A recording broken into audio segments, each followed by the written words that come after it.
In this scenario, Studio 6, a visual effects studio, is nearing the end of a big project for a client when tragedy strikes.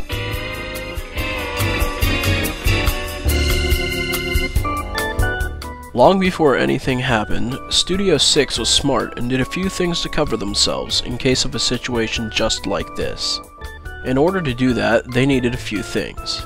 First, they need a list of available freelancers and their contact info, something every studio should have on hand. Second, they should have a good relationship with another studio. In case of emergency, they might be able to help out. Next, they need some type of insurance plan in case things go bad. They also need a lawyer. Another big thing they need is an emergency fund with a pre-calculated amount of money available. They also need all of their employees' contact information, another thing that any company should always have.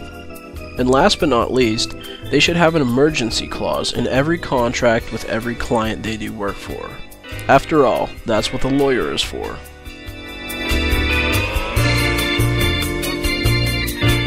In this particular scenario, the incident happens sometime after work hours.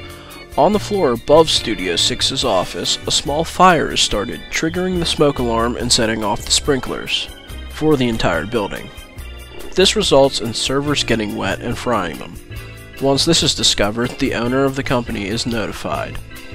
The first step is to assess the damages. This means totaling up everything that was damaged. The second step is contacting the network admin to see if any of the files on the server can be salvaged. In this scenario, everything is lost. The third step is to file a claim with the insurance company. This is where the damage assessment comes in handy. The fourth step is discussing the legal issues with the lawyer. The studio owner talks about liability, the contract with the client, and anything else needed to make sure that they're safe. The fifth step is securing freelance help. Sending emails to as many freelance artists as possible, since so much time was lost and needs to be made up for. The sixth step is notifying the client of the incident. It doesn't need to be over-detailed, but they should be informed what has happened and reassured that you have things under control. The seventh step is briefing the employees on the situation. Tell them to come in early, bring personal computers, etc. This leads to the eighth step.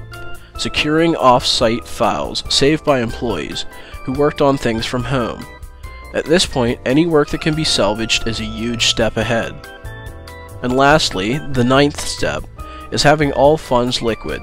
This means using the money to buy new computers, a new server, pay freelancers, and pay employee overtime fees, along with any other costs needed to get the project done sooner. Over the next couple weeks, the employees, along with the help of freelance artists, managed to finish the project only slightly after the original deadline.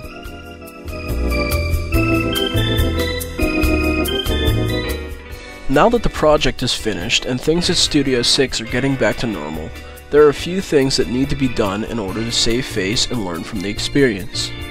1. Send out a letter of apology to the client. Even if it was only a slight inconvenience to the client, they should still feel secure in knowing that Studio 6 feels bad about the incident. 2. Transfer the insurance money back into the emergency fund. You never know when it will be used next. 3. Send out a survey to the client asking how they thought you handled the situation. Also, send out less formal surveys to all the employees for an inside opinion. 4. Begin holding crisis meetings every 4 months, making sure that all employees are prepared for something similar in the future, and that all records and information are up to date. 5. Talk to the building owner about getting the water spouts in the server room turned off or removed if possible. Anything that can be done to prevent the same incident from happening again. With all of these steps in place, Studio 6 can turn an overwhelming and exhausting situation into one that is much more manageable and easier on everyone.